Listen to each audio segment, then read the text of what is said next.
So the following is a story of meeting Bedouins deep in the Syrian desert.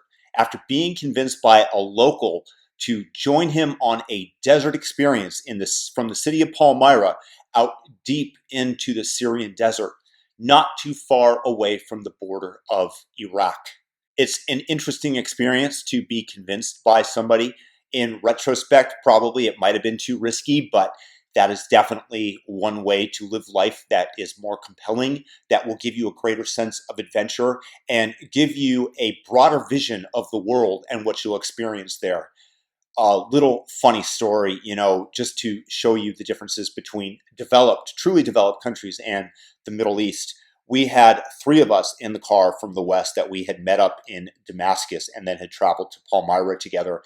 And the guide had a water bottle that he had finished drinking from the front seat, and he took it and just without a thought just chucked it out the window. And all of a sudden he had three of us clamoring at him at one time. "What are you doing?" His nickname was Haji. "What are you doing, Haji? What are you doing? You're throwing the water bottle out. That's littering. That's going to destroy the environment."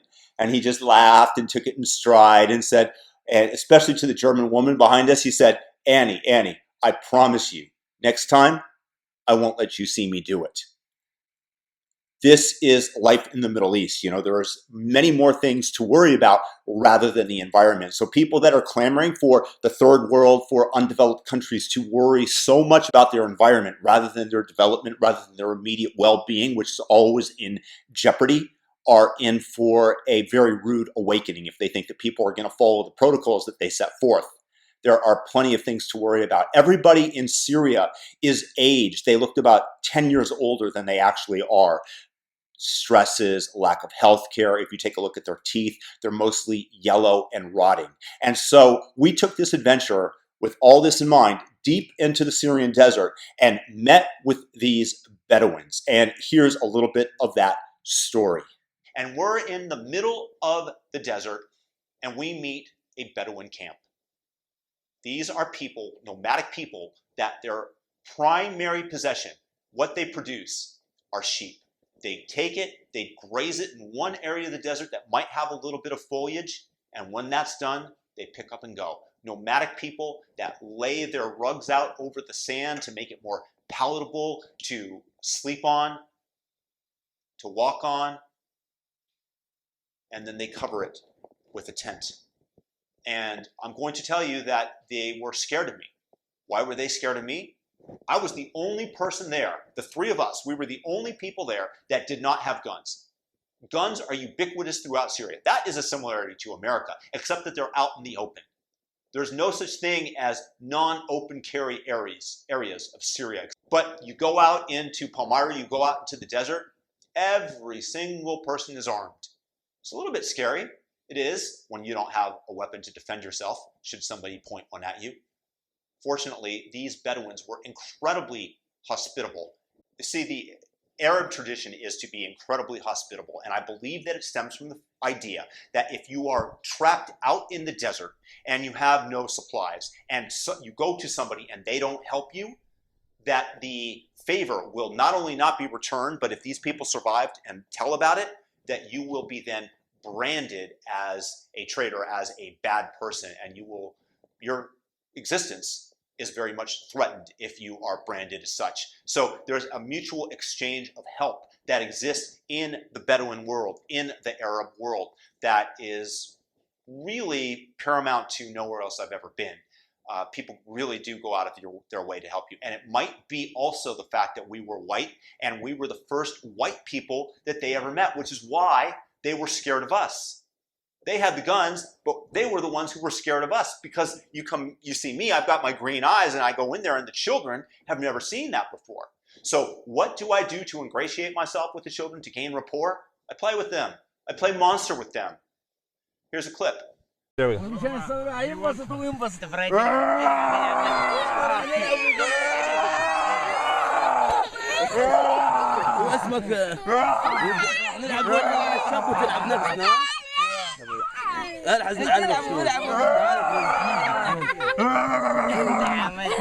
And in an effort to pass the time, they invent games, such as, you kick your leg up in the air and you try to pull each other down.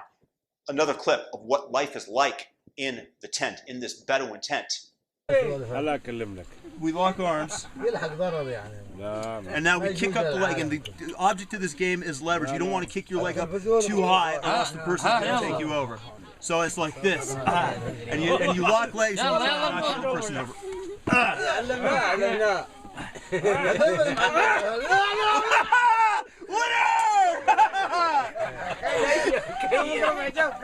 So this is the game, and this is one of the things we do to pass time in the middle of the desert. I've introduced the high five here. This is a cultural thing I brought over from America. You? Me? Okay.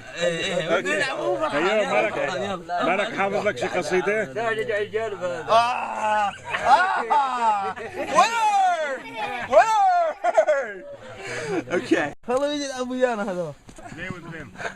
I don't know how to do that.